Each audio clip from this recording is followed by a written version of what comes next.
वर्धा जिला सामान्य अस्पताल में लगी आग के बाद सांसद अमर काले ने घटनास्थल का निरीक्षण किया है। उन्होंने आग के कारणों, इलेक्ट्रिक और फायर ऑडिट की जांच कर दोषियों पर सख्त कार्रवाई का आश्वासन दिया है। समय रहते मरीजों को बाहर निकाले जाने से कोई जनहानि नहीं हुई है। आगे उन्होंने उद्धव ठाकरे और राज ठाकरे के एक साथ आने को खुशी की बात बताते हुए कहा कि इसका सकारात्मक असर आगामी महानगर पालिका चुनाव में देखने को मिलेगा। मी आज दुपारी एका कार्यक्रमाच्या निमित्तानं अमरावतीला होतो आणि अमरावतीला असतानाच ही बातमी मला कळली की आपल्या सिव्हिल हॉस्पिटलमध्ये आग लागलेली आहे आणि अमरावतीवरून आल्याबरोबर लगेच मी इथे वर्धेला आलो आणि आज इथे प्रत्यक्ष पाहणी केली।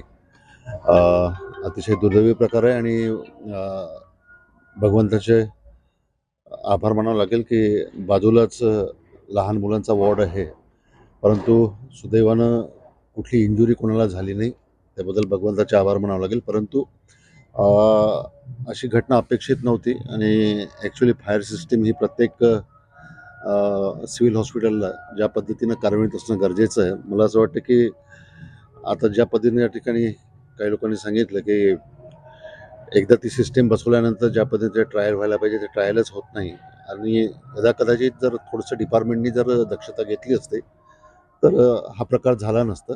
या संदर्भामध्ये मी स्वतः जातीने लक्ष घालेल आणि जे कोणी दोषी याच्यामध्ये असतील त्यांच्यावर नियमानुसार कार्यवाही करण्याची मागणी त्यानिमित्तानं माझी राहील, कारण की अतिशय सिरियस घटना आहे आणि भगवंताचे आभार आहे कोणाची इंजुरी झाली नाही, परंतु काही झालं असतं एखाद वेळेला आणि त्यामुळं जे लोक जबाबदार आहेत, ज्यांची रिस्पॉन्सिबिलिटी आहे, ती रिस्पॉन्सिबिलिटी त्यांच्यावर फिक्स करून त्यांच्यावर कारवाई करण्याची मागणी जिल्ह्याचा खासदार म्हणून मी निश्चित करेन। Bureau report, Lokvahini news Wardha.